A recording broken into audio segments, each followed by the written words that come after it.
Hey guys, how are you? I'm so excited that you are maybe joining in tonight. I'm going to wait a couple of minutes to get started because I know sometimes people are jumping on late and it takes a few minutes. But as we get started, I'm going to introduce my special guest, which I'm so excited that he's here this evening.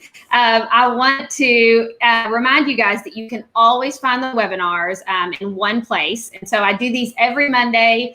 It's not a secret that I am a meaningful mess for sure. Sometimes I'm just a mess, but I like to call my work a meaningful mess. And so you can find all of these webinars that are kind of centered around this idea over on my website at andymcnair.com/at-home-learning. So you're welcome if you've missed any webinars, or maybe you're able to catch some of this one and you have to put your kids to bed or you have to fix dinner.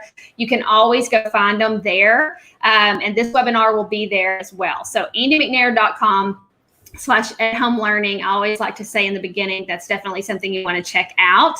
And I see a few people are hopping on. Melinda, we're so excited that you're here. If you guys will introduce yourself in the chat as we get started, and I'm going to take just a second to tell you guys about tonight's episode because I'm super stoked. I have invited a special guest, Andrew, on to share. We've been friends for was it 2 years ago that I came to Nebraska? Years now. Mm-hmm. That's crazy. It seems like yesterday. I actually went to Nebraska and shared at an amazing conference that Andrew and his colleagues put on. It was so much fun around personalized learning. And so he does a lot of work in that area, runs an amazing podcast that I'm sure he'll talk about.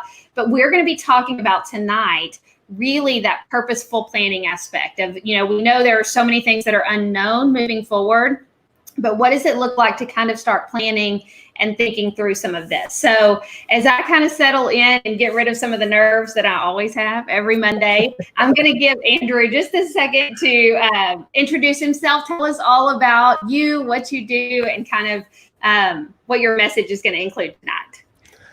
Yeah, thanks so much for having me on the webinar podcast and everything that this is going to be posted on. And I'm really looking forward to getting a chance tonight to talk a little bit about just kind of the thinking that goes into remote learning design, at least as I try to approach it, and then some of the strategies and tools and just the details, right? Because once you kind of have your thinking in place, it's how do I actually carry that stuff out that becomes that next step. So hopefully we'll get a chance to cover all those. I have been teaching now for, 13 years. So it's been quite an experience. I've been in 2 different states, in 2 very different school districts. I taught at a school where I had 35-minute class periods, and I taught at a school where I had 85-minute class periods. And let me tell you, that switch was dramatic. And the one constant for me across all of that has been that personalized learning piece. Going into my second year of teaching, and I'll be very brief with this. We're not going to recount the whole. No, you're good. You're good. But going into my second year of teaching, I knew something needed to change because I was teaching senior English at the time. And I had so many of my learners who I felt like leaving after that first year. I could just tell they were leaving without a certain set of skills that would have been very beneficial for them towards becoming lifelong learners and being more effective in their future careers and in education, that post-secondary piece.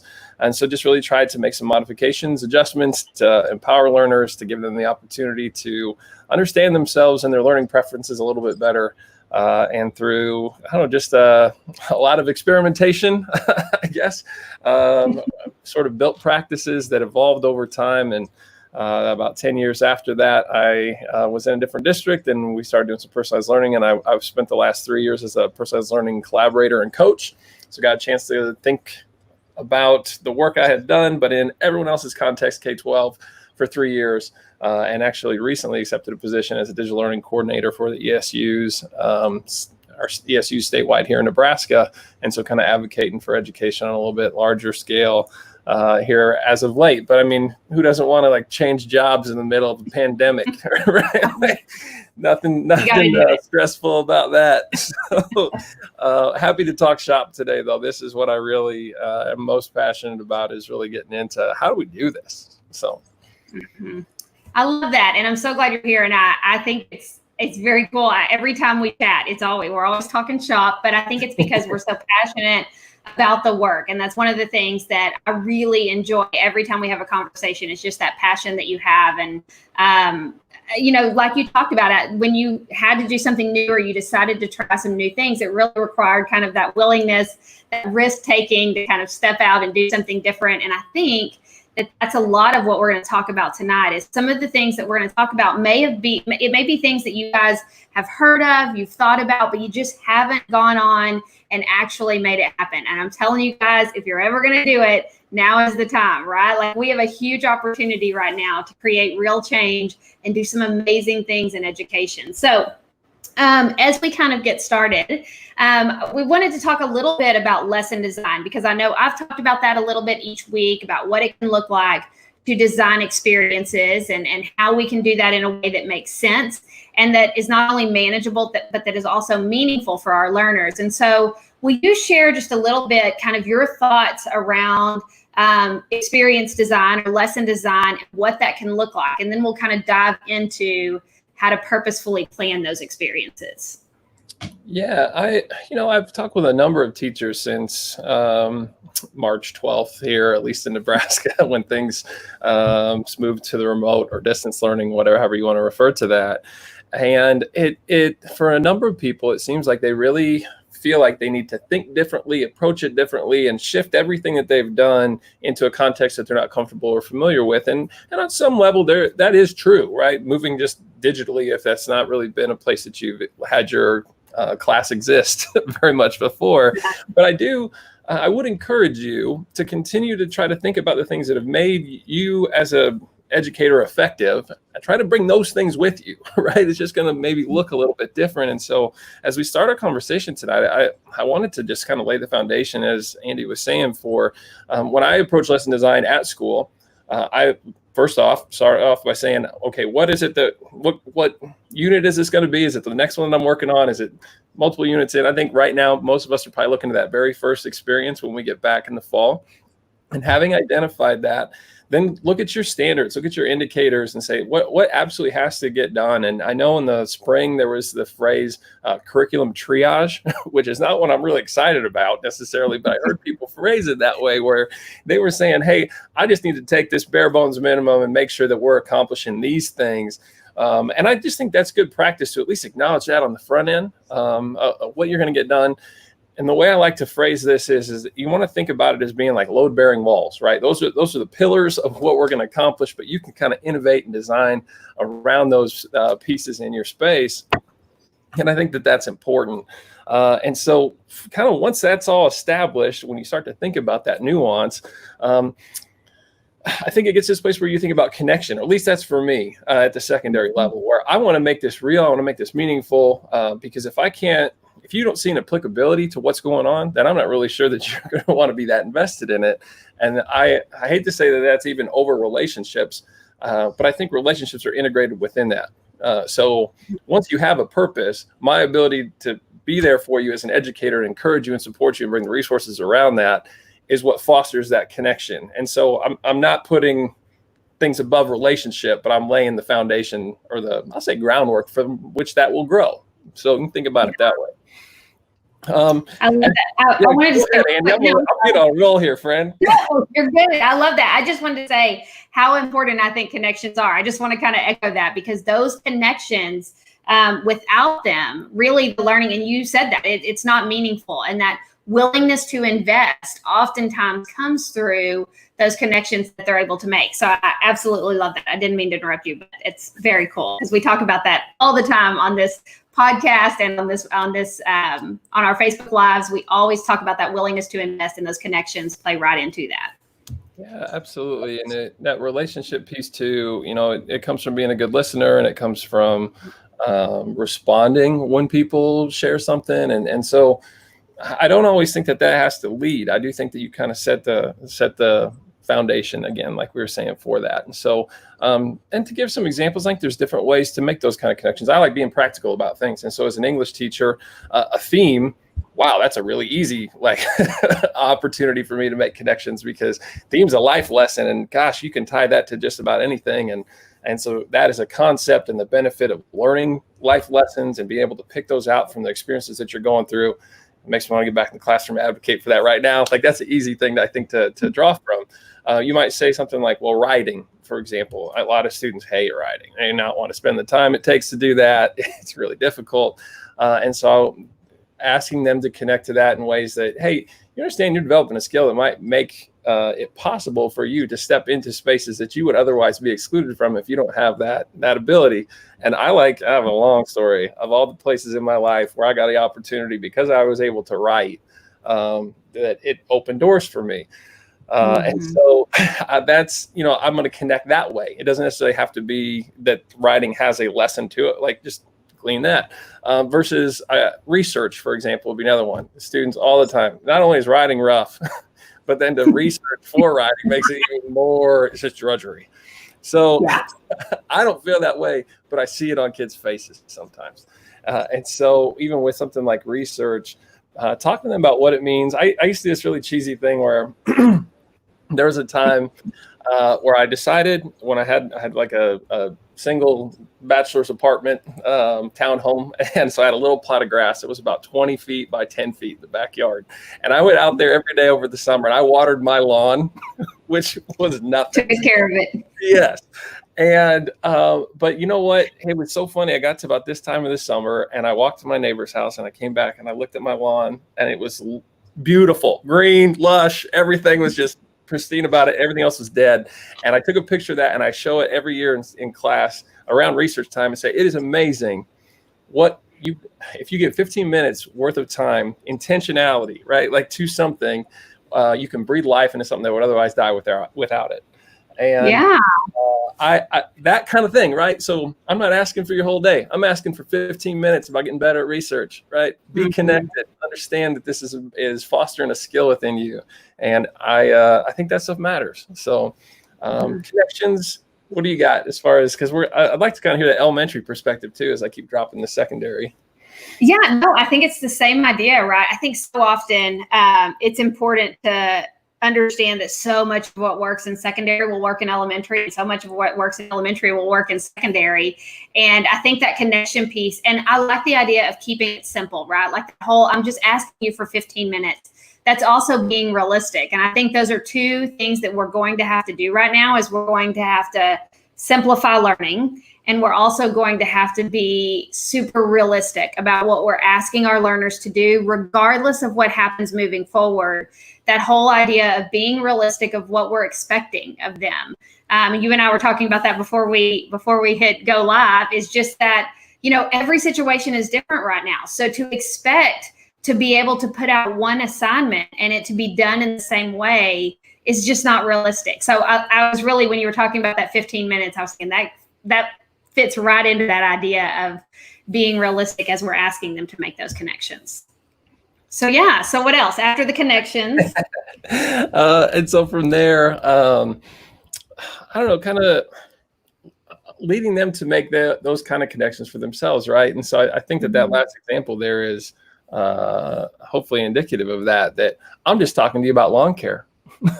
I'm not telling you that research, now you could I'm going to lead you to it, but trying to find ways to sort of change their perspective so that they own that approach, the difference in that approach that they're taking to things is critical. And we can do that in a remote setting, all these things as you mentioned. But I want to take those things that I know are meaningful in the classroom when I'm there and find ways to make sure that that's still happening in a remote setting, even though I'm limited in a lot of ways. How do I get those pieces moved over? And we're going to kind of talk practical stuff here in a minute, I think. Yeah, we are. And so I wanted to kind of start with that lesson design, because I think that moving forward, that has to be kind of the center of where we land and the conversations that we have is what is it going to look like for us to design these experiences? And I love those kind of pieces you gave of, first of all, what do I want them to learn? Let's start there with those pillars. And then what are those connections going to look like? And how am I going to do that in a simple and realistic way? So how does purposeful planning kind of play into this? And I think that's where we're going to head next is what does it look like to not just have these ideas? I think so often, that, when we share or we speak or we come on and we record a webinar, sometimes we can talk about these big ideas. But I know that as an educator, sometimes I just needed somebody to break it down, right? Like I need you to tell me, those are great ideas, but how do I make that happen? And what are the pieces that I need to think through as I'm designing these experiences or these lessons? What does that look like? So that's what I really want you to share. And I'm excited for the audience to get to hear these ideas, because I think now is the time for us to really start being purposeful and proactive. I've said every week, we were in this situation where we had to be reactive, right? I mean, we had to react to our circumstances because it happened, overnight. And so we're kind of in that situation again, in that we're going into this unknown territory. We're 1 minute we're going back to school, or at least in Texas, 1 minute we're going back to school, then we're not going back to school, we're going back. And so everybody's trying to figure that out, and that's okay. But what we have to think through is, as educators, and there's so much fear, anxiety, unknown, and I totally understand that. But I think one place we can kind of land to settle ourselves is thinking through, how do we now become proactive? So we were reactive, so how do we now be proactive? And I think purposeful planning plays a role in that. I'm surprised I got that sentence out. That was impressive. Yeah. That was quite a tongue twister there. You nailed it, though. Okay, so I would love for you to kind of talk through, I know you have some pieces that are important. So let's just have some conversation around these pieces and what they look like. And I'm excited for everybody to get to hear these, because I think they're going to be super helpful. Yeah, well, and I'm going to play off what you said there for a minute, because I think that's definitely worth doubling back to and stressing here. Is just that there's two ways to emotionally exist, I think, in this moment. Not just two, but there are two, I feel like, common ways. And one is to be anxious and nervous and just frustrated and concerned. Mm-hmm. And then there's still acknowledging the same realities that mindset understands and is fearful of. There's also one going, hey, that's going to happen, so I'm going to control what I can control and put the pieces in place that make me as effective as I possibly can be when we finally get there. And if you're wherever you're at, I hope that we get you to this other side where we can be more intentional, and that can hopefully ground you in a place that just helps you navigate that. It's going to be a tough semester. I mean, I think it's what you're saying. So the more you can do to help future you out, and that's what I always like to say, let's do it. So here's kind of step one for me, at least, because I had a really good teacher that's awesome. Respect the heck out of this guy. Came over the other day and we sat social distance in the yard and just talked shop, because I'm that nerdy and love doing this kind of stuff. I'm right there with you. Yep. And so he's like, well, what should I be doing right now, July, getting ready for this? And I said, well, first thing is I would be looking to that first unit, maybe the first two, depending upon how long, your units or lessons, however you want to talk about that, play out. And when you think about those pillars, right? So we want to get back to that house. What we said before is going to feed through all these four pieces we're going to bring up. Create video content to teach each one of those concepts. And so to do that well, you're going to need to probably keep that video to 5 minutes or less. I know I saw a lot of videos out there, and I made this mistake myself in my own classroom where I made these videos, but it was 20 minutes for each of those. And my students came back in and go, Mr. Eason, we cannot listen to this. We are so over it. One girl said, she goes, I have secondhand embarrassment when I am watching this in the hallways or in front of my family, and they see you up there just talking, and I'm just have to be dialed in the whole time. And I was like, thank you for your honest feedback. But here's what you got to remember. Students are video connoisseurs. Even as a kindergartner, my son's got a lot of understanding of how video production works. He's already on Apple Clips making his own. So I hate to add to our list of to-dos, but you know what? Use July to kind of up your video game a little bit. Not video games, but your ability to produce a nice video. Yeah. And I think it starts with duration. So 5 minutes, 3 minutes is ideal. If you can be a little bit funny or engaging or show a little bit of your personality in that first 30 seconds, it'll capture you, capture the person watching, carry their attention to 3 minutes, and research shows then it starts to plummet to the 5 minute mark, and then they'll turn out, just turn it off. So knowing that, you might say, well, I can't teach this concept in 3 minutes time. So all you need to do is just do micro learning opportunities, chunk that material down into 3 minute video segments, and make that available however you would do that. And this also deals with that whole connection and being authentic piece, because I'm going to try to be in the video myself, which I get. We can be really uneasy about that too.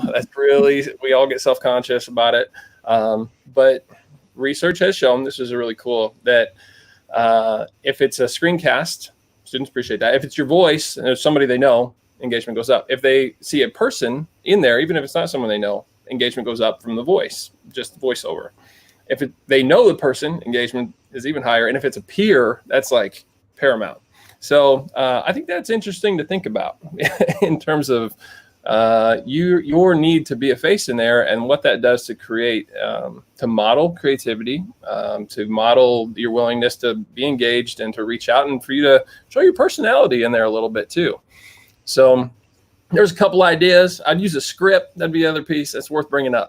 And so type out what you want to say and just hide it. And here's my camera, right? Hide it right behind there, and you could just read it word for word. Remember to smile. But that will help you to be succinct. And I've found that when I make those videos ahead of time, that I am a much better teacher in the classroom, because I have really gone through and thought about how I want to present a topic. And that, is that going to be some work? Yeah, it is. But that's why we want to make that a priority here in July. And I think future you will really be grateful that you've done that. And you can just do August and September, and then work on, October, November in August and September, and kind of bring that along. And then you'll have those pieces forever. So, yeah, I love that. I like the idea of being clear and concise, because that's a skill our students are going to need as well. So modeling that, we're dealing with a society who has an attention span of about 8 seconds. And so if that's the reality, keeping videos, 5 minutes or less seems like a good idea. And so some of the things you shared, that was so interesting to hear, how they're more dialed in if it's somebody that they know. I've never thought about that. Or they're more dialed in if it's a peer. Really interesting. And then I like the idea of, as you create these videos, first of all, let me say this too. I think that a lot of times when you see us recording Facebook Live videos or things like this, it sometimes can seem like, oh, well, they just get on and talk and maybe they're not as nervous. You can ask Andrew. I do these every Monday. I record for other people all the time. And I'm like, I'm so nervous. This is me. So, so we all get nervous. And it's always a good idea, like he said, to have your talking points, so that if you get to that moment, I was telling him, I have specific things that I'll go to if I get nervous or I need a filler. Just having those things in place. If this is what I'm going to say, if I kind of get to where I forget what I was talking about, those are all good ideas. I also like the idea, and we talked about this a little bit last week, of when you're creating those mini lessons or you're putting those, I think it's a good idea to have like a repository somewhere where you keep all of those so that they can access them easily. What do you think about that? Yeah, that's something where I typically house those on YouTube. And oftentimes, because in saying that, there's some people go, no, I'm not putting my work on YouTube. But there's a setting on there that's called unlisted that will allow anyone who you share the link with to access your video, but you don't necessarily have to start your own channel and worry about who is viewing your stuff from wherever. We're not looking for millions of subscribers. Right. Or go for it. Right. Maybe that's maybe you are. And I will say this too, is that the YouTube settings for breaking copyright, which we never want to do, are a little bit looser when you control the link so that it's not out there for the public. And so if you're going, man, I created this, but I did kind of use some images that I don't know if I should have, or I used a worksheet that I found on Teachers Pay Teachers, and I used a screenshot and I showed people how to fill that out. Unlisted, just go with unlisted. And that's a nice way to feel comfortable about that. Again, I don't want to promote copyright, but I think that if we're being realistic, that there are times where we kind of get in our head about maybe I shouldn't have used 5 seconds of a song in mine, right. And that can help you out. Yeah, I like that. So I love the idea of instructional videos and just practicing that and doing it. It really is true. The more often you do it, you may be like me and you may always be nervous, or you may not get nervous at all. But regardless, if you can get to that place to where at least you feel comfortable, it'll be a lot easier than I think, waiting until August to start that and seeming nervous on the camera in front of your kids. Okay, so instructional videos, great advice. I love that. I think next you're going to talk about, I love this idea of helping kids kind of work on these remote learning skills. So let's talk about that. Yeah, this gets to the heart of what I sort of gleaned from my personalized learning experience, in that I really want to advocate personalized learning hat, for people to learn through their learner preference. And students all the time will say, well, I prefer to learn this way, or I prefer to learn that way. And they're just guessing most of the time. They've just made a choice and they don't really have any sort of justification for why they think that is, other than it just sort of feels right, or their friend picked it and it'd be really cool to do the same thing as their friend. And so what I've found is that it's important to sort of teach learners about the pluses, minuses, the benefits of certain mediums or certain types of learning practices, and then trying to make that your own. And so I need to give some like examples here to frame that. But so let's just kind of go with this. Whenever I was in a second grade class, this gets back to your previous question. I'm going to tie these two together. How do you facilitate video? We use Google Slides, and we actually made a choice board in Google Slides. And when you click on one of the options, it would take you to another page where we had a directions video embedded from YouTube, embedded into the slide. And these little second graders, and it's so fun, they'd click on it and they'd watch it. And they get done, hand goes up, and you walk over. I already know what the question's going to be. Now what do I do? No, I just told you in like the last 30 seconds what to do. And they just kind of look at you and go, here's the thing. This is a video, all right? And so when you watch a video, you might want to think about jotting down a couple notes about what you might want to do, or pause it if you can't do that at the same pace. You can also do what with this? And the little second grader will say, like, rewind it. Yeah. So that being said, why don't you go back and do that again? And it was great. I let that moment happen. You're right. Part of me would maybe say, well, I'm just going to teach that out of them, like in subsequent. But there were some students that sort of knew that already, but there were some that didn't, and they would raise their hand, and then you could talk with them, and they'd go, oh yeah. And these things seem really obvious to us. But I think that when we return to school, if we are in person, have that conversation. Say, hey, we're going to watch some things in video. We've set up, maybe it's an ed puzzle to kind of force you to think about those things. But if not, here's what you should be taking away from it. And I think the same thing applies to, as we alluded to earlier, things like scheduling. I found my personalized learning background, if we gave you, 5 assignments to get done in the next 2 weeks, guess what? They didn't work hard day 1, 2, 3, 4, 5, and then you get to week 2, and all of a sudden we start getting a little nervous. So we do 1 assignment, and then we get to the deadline, rush 4 of them, and the quality of the work drops, and you're sitting there pulling your hair out as a teacher going, you had all this time, and you sat there and did nothing. And I hear that, and that's the frustration is valid, right? And so it's helpful to think about, how do we teach them to time manage and to prioritize some of these things? And I found if you even said, hey, this is going to take you probably 1 to 2 hours. This will probably take you 1 hour. This will take you 15 minutes. And you put a calendar up and you say, I'm not checking anything until Friday. Mark out when you're getting this done, because I understand that some of you, at least at secondary level, have childcare responsibilities. You got a job that you're doing during the day. I mean, there's a myriad of, dividing internet time. So right. Teach learners how to be successful in these spaces, because they probably aren't bringing the skills. They sure as heck aren't bringing the experience to understand how to do that. And if you aren't successful at something, you're going to check out pretty quick. Mm-hmm. Yeah. And I think that plays right along with the whole, first of all, those life ready skills are so important for them to be able to time manage and them to be able to make decisions. So I think a lot of that, them not having those skills, was why we had so many kids who completely checked out during the remote learning experience. A lot of that was willingness to invest wasn't there, but some of that was because they didn't know how to drive their own learning. Wait, nobody's going to stand over me and tell me how to do, what to do, when to do, where to do. Then I don't know what to do, where to do, how to do, all the things. I don't know what to do if you're not telling me. And so because we had played the game that way for so long, when the rules changed, when that control shifted and they had some control over that, it wasn't a matter of they weren't doing the work because you guys as educators were doing anything wrong. It was simply because they had no idea how to own the learning. They were so used to maybe being in the passenger seat or being in the back seat that when they were thrown into the driver's seat, it was like, wait, I don't know how to do this, right? So what do you think? Is that something you kind of agree with, obviously? Yes. I found myself in those first 2 weeks going, I've spent the last 10 years like saying that we don't have the tools to like students don't to be successful and in this way, because without that teacher sitting there saying to them, and just as you brought up, here is your objective. I'm going to teach to that objective, which is good practice. I'm not knocking that, right? But do this right now under my supervision so I can see that you're doing this well. And then, from there, regrettably, sometimes it's 2 weeks later, they've forgotten it. and what it is to actually, and this is why I really am passionate about the personalized learning piece, is to say, hey, here's a number of things you need to get done. What objective are you going to set for yourself?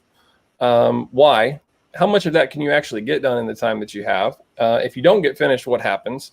And what resources, tools, et cetera, are you going to use to optimize this so that you can be really good at doing this? And it doesn't necessarily mean that I have to have all the answers. And it's really fun to see them grow in those ways, because then they just take it and run with it. And I'm hopeful that as we get back to school, we start to prioritize that piece of making an effort to develop those autonomous, kind of independent learning skills, I guess. And I'm excited for that. Yeah.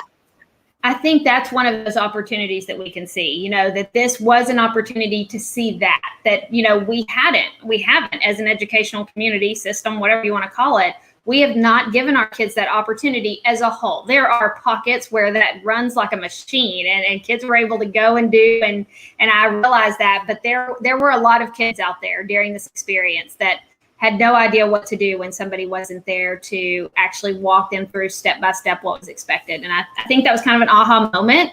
And it was an opportunity for us to see, hey, now we see it. And I have a good friend who always says, when you know better, you do better. And so now we know. And so now it's about being proactive. And I think that's teaching these remote learning skills and being proactive about that is a perfect way to kind of do that. So I love that you shared that.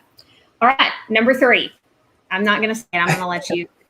Yeah. And I want to play off what you just said, though. If you don't, how did you say that again? I love that line.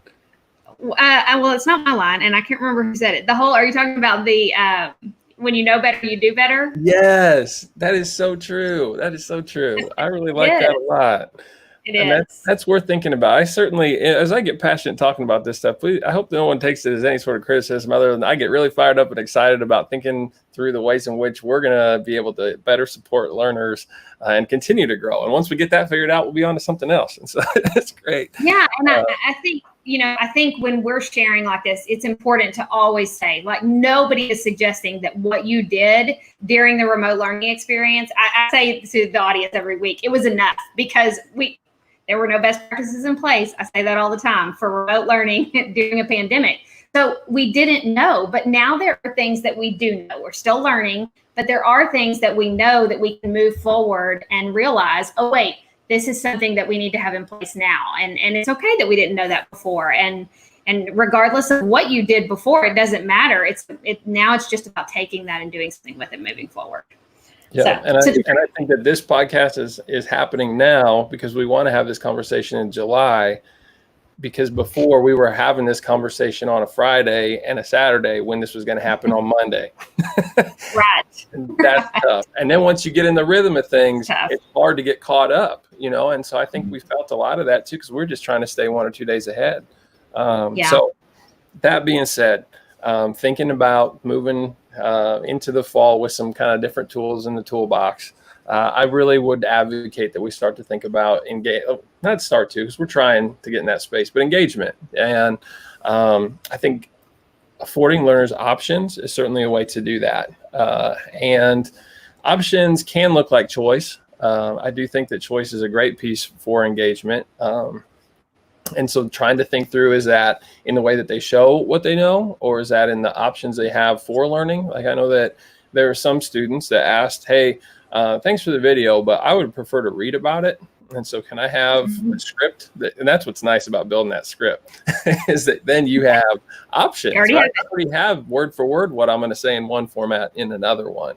And so that's kind of a nice piece to have. So choice manifests itself. There are options for choice in more places than educators tend to think. And that's one of the other big pieces that I try to advocate for, is that we tend to go, oh, I know what choice is. Choice means I'm going to give you a menu of possible assignments. And we don't think about maybe choice in the topic that we're reading about, when our content allows us to have some flexibility there. And so just pushing into those kind of spaces, I think, is important.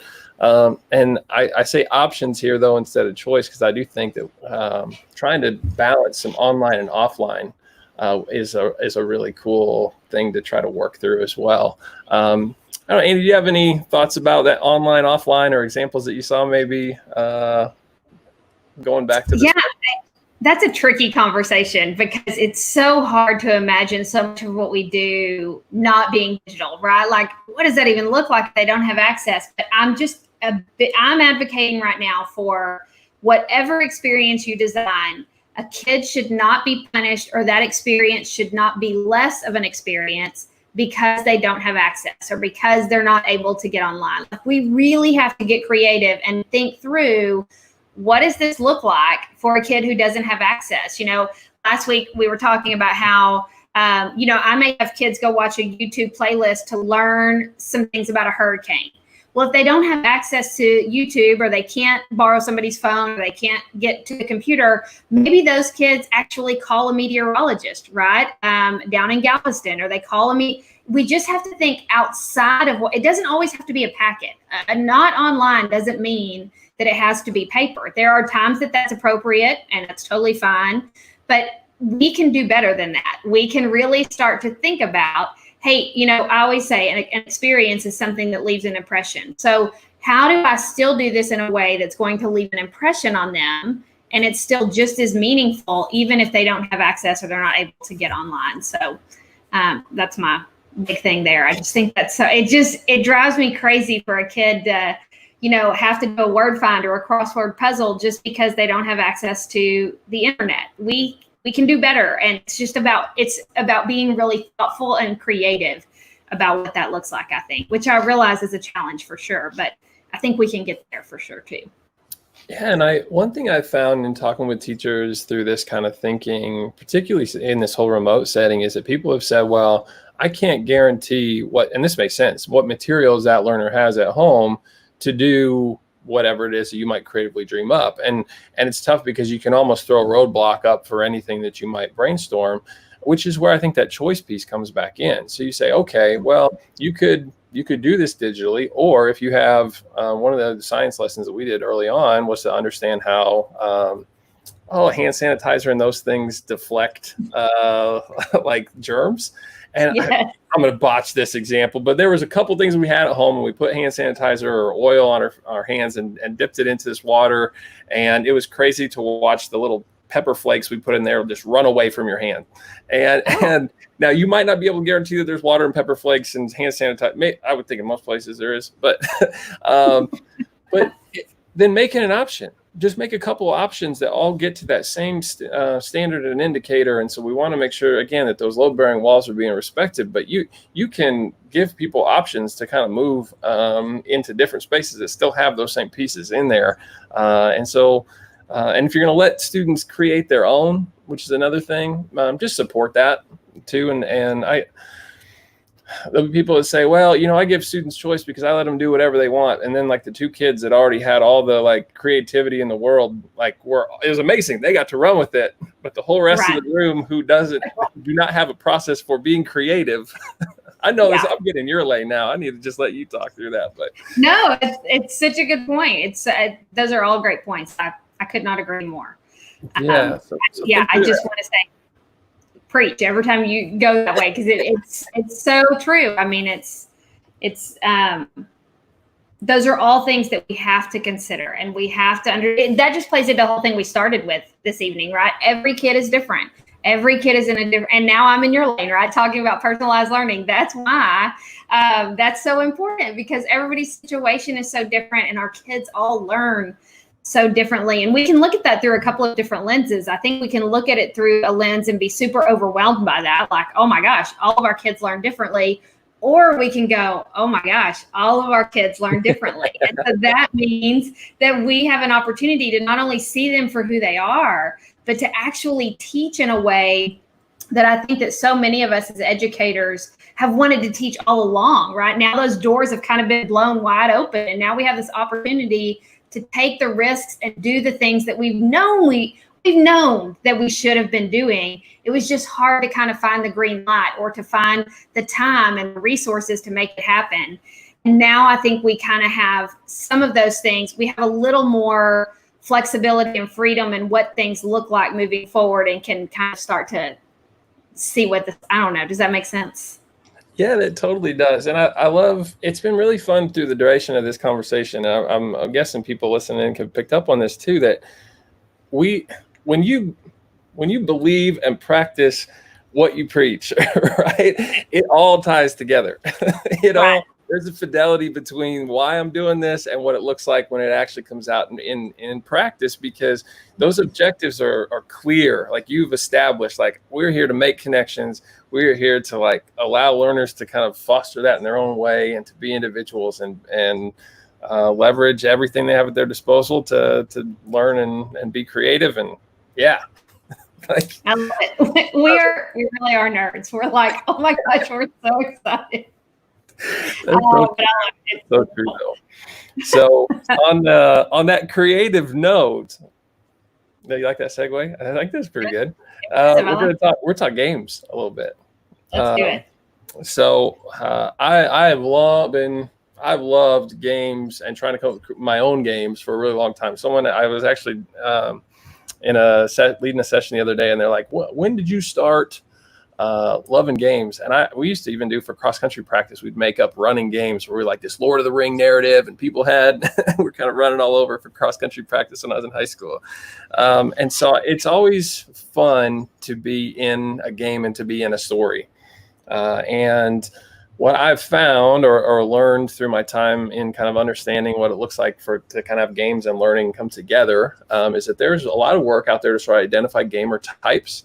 And you might say, well, what does that have to do with class? Well, really, that's just how do we motivate? Why are people motivated to play games? And guess what? If we can leverage those same things for learning, that's going to help us with this engagement piece. And this is the other part my friend and I talked about in my front yard. Y'all had quite the conversation. We did. We were out there for a while. It was fun. But so here are those types, right? There's your explorer. So I can keep that in mind. People that love to kind of search through new things and experiences and just check that stuff out. They're socializers, which I was feeling for those folks in our remote setting because it was really tough. My son's one of those people where you could just tell he would love to look to the left and look to the right and realize we're all doing this together. And when that's not there, there's something that's lost. There's achievers, which I think many of us, those people were successful, I think, in the remote learning because they knew their task and they could get after it and finish that thing out. And then according to the guy who created this, I don't like this term, but there's killers. But really, let's not say that. Let's just say that these are the people who like to win and win with authority, right?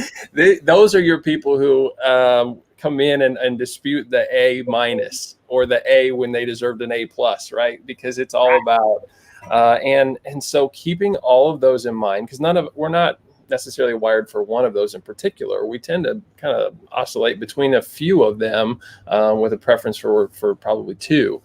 And so let that kind of influence your design for how you kind of make challenges or take things that are very familiar, normal, maybe even a little boring, and find cool ways to kind of spin those in this remote setting to make it kind of fun. So I'll just give you a really practical way to think about this, and we can explore more gamification stuff here in a second. But what if you put a countdown timer up and you call your assignments challenges, which is not a very major thing to do at all, but you put up a countdown timer that works backwards from that Friday due date. And so when I log on, I see that dun, dun, dun, I have exactly X number of hours and minutes and seconds to complete this, that, and just put a little 3 sentences in there or a video of you laying this out in some way that just sounds fun, and you can even build a whole narrative with it. And that's a podcast for another day. You almost like this challenge self-destructs in this lot. I see where you're going. I like it. Yeah. And it's just, and you know what? You might be like, well, high school kids will not get into this, or this sounds kind of cheesy, or no, this is going to be the type of subtle thing that displaces the perception that was established in the spring, because they're going to go, this doesn't look like what we were doing before.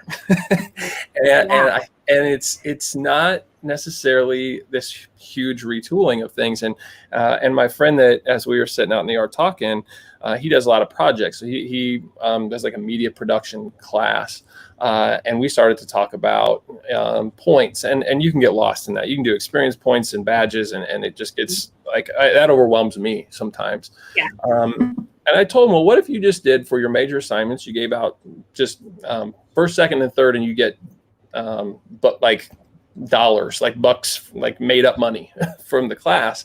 And then for the next challenge, next major assignment, you might get a couple, you can purchase then things that would help you out with that next assignment. So I was like, maybe you can purchase feedback from the teacher, like, and some things that you would have probably done anyway.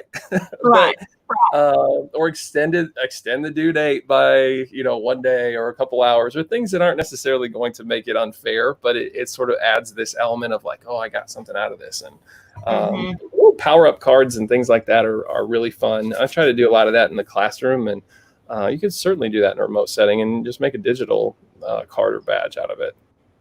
I love that. Some of the comments they're posting, Melinda said, mission possible. I love that. And then Amy said, challenge accepted. So with her little emoji with the shades on. So I love it. That's super fun. Gamification makes so much sense just because, those 8 C's of engagement, and I don't have them all memorized, but they're powerful, like competition and challenge and creativity. So many of those 8 C's can be woven into just gamification, right? I mean, it's just an opportunity to really, no pun intended, but take things to a new level, right? It really is about kind of leveling up and thinking through, what does it look like? And so when you said that about secondary kids and thinking, well, they won't be into this, or they'll think this is stupid. I have 3 teenagers in my home, so I kind of consider myself an expert on secondary kids right now. I'm like, leave it to the McNairs to have 3 teenagers in the home and be quarantined. It's good times at our house for sure. But that being said, I'm just kidding. I love that they're all home and sometimes. But that being said, I think that that is one of the things I struggle with when people say like, well, secondary kids wouldn't enjoy that, or that's too much fun for them, or that's nothing could be further from the truth. They want that. I mean, they almost, I actually had a high school kid one time who was in my classroom. He was a high school helper, and we were doing passion-based learning, and my kids were we may have even been doing something kind of gamified, or they may have been pitching their ideas. I don't remember. And he leaned over to me, and I think I may have shared this last week, but he leaned over to me and he said, Ms. McNair, if I could have learned this way, I would have paid so much more attention. And I thought, he gets it, like he knows, like we could learn this way too. It doesn't just have to look that way in an elementary classroom. And gosh, I know that there are so many secondary teachers out there that do amazing things, but I do think we can fall into, myself included, thinking that the older they get, that kind of mundane type of learning becomes more okay. And that's not true. It's not true. It's not the case in any way, shape, or form, I don't think. I'm totally with you. And it's fun just it doesn't have to be this, because I think sometimes when we think gamification, well, first of all, we either think like Jeopardy, which is not really what we're talking about necessarily. Right. That's just sort of a review game. And there's great programs like that. Check out GimKit if you haven't, because I love GimKit. But we don't have to go to this other end of the spectrum either, where you're making this really high-end narrative and then everyone has a character and that kind of thing. It can be something kind of simple and in the middle, because I understand we just gave you a list of other things that we're trying to work on, and we don't want to get this overly complicated. And so, yeah, I do think just because we can give grades for things, but then if you give just little dollars or little points that can then purchase something that's a perk is just really nice. We even did in class, we had coffee. And if were being productive, you had this like card that was indicated your productivity, and you got to continue to have coffee so long as you kept your card. And man, I had students that like held on to that thing and they brought it to class and they'd set it down when we were doing research papers, and they would be quiet and so dialed in because they did not want to lose the right to drink coffee in class. Serious business. And so it's funny because you wouldn't think that stuff would motivate the kiddos, but it certainly does. And so just think through it and think about how you could give them little power ups or things that would help them out in whatever they're, free office hour conversation before we're doing this remotely. What do you got? Let's just riff right now. Just thinking off the top of our head. You could purchase, sometimes we'll do, hey, here's 5 items. You have to use 2 of these in your project or your writing or whatever. And one might be like a roll of toilet paper. And it's funny because the kids will go, if they're writing a serious essay, and that happens to be one of the quirky things we're doing, it's kind of like toilet paper. They'll use it in a simile because it has no point in the rest of the piece. But what we'll do is we'll say you have to use 3 of these. And sometimes people can use their money to buy out of having to do one of those. Sometimes you can get think of game shows. I'm trying to think where you don't have to do the challenge. What is a word for that? Like immunity. Yes, that's what I'm trying to say. You can purchase immunity. Right now. I knew that. There you go. I don't know. What do you think? I've talked about this every week, but I'm like super jazzed about The Amazing Race right now. My husband has told me like you're not watching it again. Like I'm telling you, Andrew, I've watched every episode of every season during this time that we've been at home, and I'm obsessed. And so I think about things like that, even your favorite show. I think about Amazing Race and how you could do pit stops and how you could do challenges, and they might be a collaborative challenge that, it's also a mistake, I think, to assume that things can't be collaborative when they're done remotely, right? They can still connect if they have that access. That collaboration is still important. We may have to be creative. We may have to think differently about it, but giving them that opportunity. And so on The Amazing Race, they have, I don't know if you've seen the show, especially as much as I have, really those opportunities where some challenges they have to complete together and some challenges they have to complete independently. And I like that idea too, of being intentional about that. This is a challenge that you're going to do on your own. This is a challenge that you're going to work with somebody. It may not, if they don't have access to the internet or they don't have access to be able to connect, it may not be somebody in the classroom. They may have to work with their brother or sister. They may have to work with their mom, dad, aunt, uncle, whatever.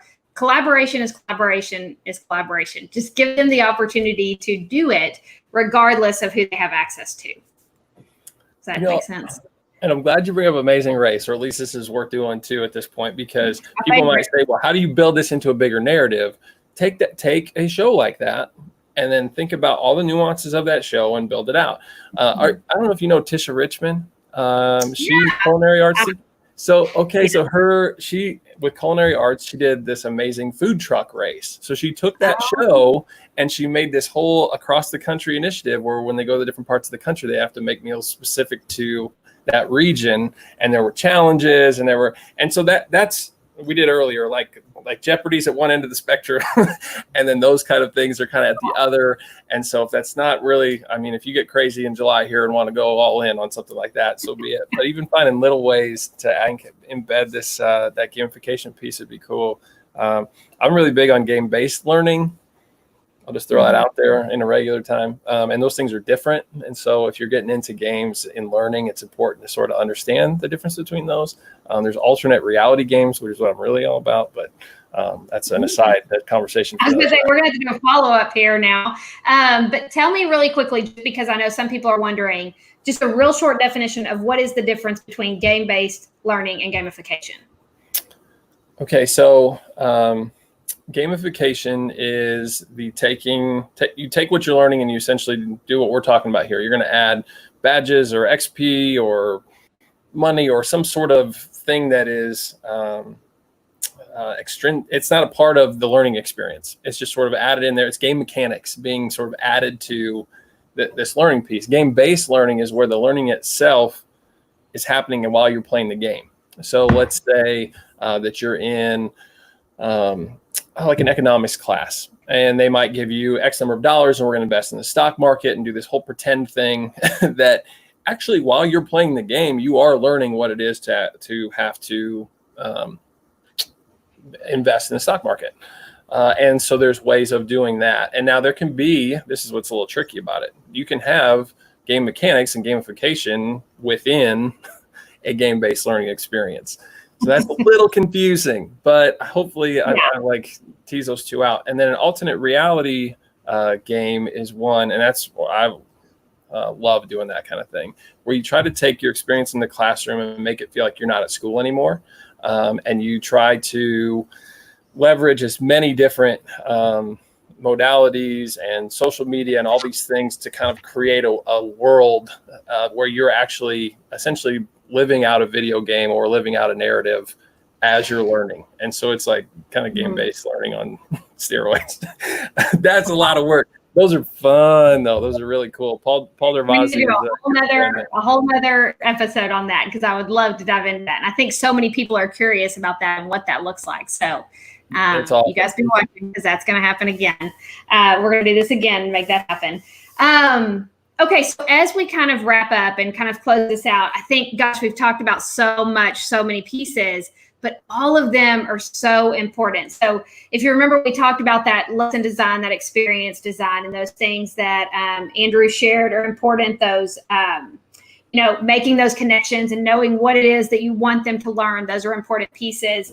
And then talking through, okay, now that we're going to do that, what does this purposeful planning look like? And I think you can take these pieces that he shared, whether it be the instructional videos, the remote learning skills, the options, and then gamification, and just almost like picking and choosing from those, right? There are pieces that I need to involve in the experiences that I design, and you get to control what that looks like and how you kind of push that out, which I think is one of the best parts of being an educator, is just that being able to be creative and do really cool things as we take risks to do what's going to be meaningful for our learners. So yeah, I couldn't agree more. And that that's where my heart is, and exactly where you're talking about. And I think as we start to let that play out, I think we'll probably want to underscore that feedback and listening to your learners and letting them drive the revisions is critical as we experiment with these things, right? And so in a remote setting, that in itself is also challenging. And so as you plot and think through, I'm going to pick this first thing that they talked about today, and I'm going to do this other thing, and we're going to try that out. Make sure that you keep the learner as an active voice in the design process and in the iterations after the initial. And that in a time where we need to build relationships and give learners voice and let them feel recognized when they aren't maybe in front of us all the time, that's one key piece in doing that. And let everyone know, right? So when Johnny gives you a great suggestion that changes how you're doing things, you need to post on, you know what, Johnny said this to me, and Johnny's right. And we're changing this. Good job, John. And everyone's going to go, oh, well, maybe I should. And you'll get some feedback you might not necessarily have to pursue. but when you're all working together, I think that you're going to really see a lot of growth in that space. Oh, my gosh, I love that so much. That is, you're speaking the language when you talk about that whole listening to feedback. And I think so often we ask for feedback, but sometimes we don't always act on that feedback. So when they see you act on it, it's a game changer for sure. Yeah. So I'm so glad you made that point. Well, as we kind of wrap up, is there anything in closing that you want to share, like anything kind of burning that you didn't get to say out loud, or any closing thoughts? I just love this profession, and I would hope that everybody takes just care of themselves and the mental health aspect. And but I hope, and we kind of start with this, it's nice, we'll bring it full circle maybe, is that you can find some passion in your work and be driven by the ability to take on this challenge head on and say, we're going to get better in this space, and I'm going to be able to find a way to make this something that is there for my learners in a time when they probably feel as adrift as we do. And so I get choked up talking about it, but thanks for being that change that I'm hoping my kids are going off to those type of experiences. And I'm just proud of all of us for caring that much. Yeah. To be that. Oh my gosh, I love it. So we're both going to get choked up, but I love it so I get much. fired up. That's exactly what it is. It's just getting fired up about it. I think because it's not just a matter of saying these things are a good idea. It's what we've experienced as educators, and we just want other people to get a little taste of that. So, oh my gosh, just that passion for creating change and making an impact, I think we have in common. And I'm just so thankful for you and the work that you do and what you bring to the table for sure. Every time we have a conversation, I'm just like, oh my gosh, it was so good. Like it's nice to be able to sit down and, we used to say, we can sit down and we can kind of have these dreams. And now it doesn't have to be just a dream. Now this can start to become the reality. It's just going to take us being willing to kind of step out there, take these risks and realize that we are all in this together. I know that you and I kind of feel the same way, and that we're not suggesting that we have all of the answers, because gosh, we don't.